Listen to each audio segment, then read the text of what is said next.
ఈ రోజుల్లో ఎవరిని టచ్ చేసినా కూడా మా బాబు రాజస్థాన్లో చదువుతున్నాడండి, మా బాబు కష్టపడి బీహార్లో చదువుతున్నాడండి, మా పాప ఢిల్లీలో చదువుతుంది, చిన్నప్పటి నుంచి అక్కడే. ఇలా చెప్పడానికి బాగానే ఉంది, కానీ అక్కడ మీ పిల్లల పరిస్థితి ఏందో తెలుసా?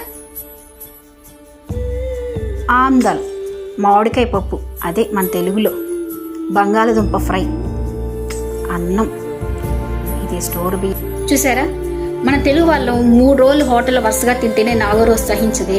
మరి మన పిల్లల పరిస్థితి ఏందండి?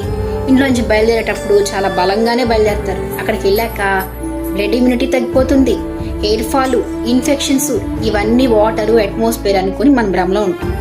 కానీ ఈ చప్పుడి మెతుకులు తినడం వల్లే పిల్లల ఇమ్యూనిటీ తగ్గిపోతుంది.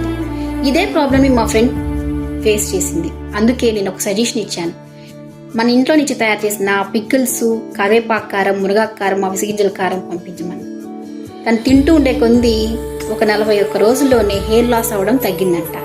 ఒక కంప్లీట్ మీల్లో ఒక చిన్న ముద్దైనా మన తెలుగింటి సాంప్రదాయం ఉంటే కమ్మగా ఉంటుంది. అవునంటారా కాదంటారా? మీరు కూడా మీ ఇంటి భోజనాన్ని ఎప్పుడైనా మిస్ అవుతున్నారా? అయితే ఎస్ అని కామెంట్ చేయండి.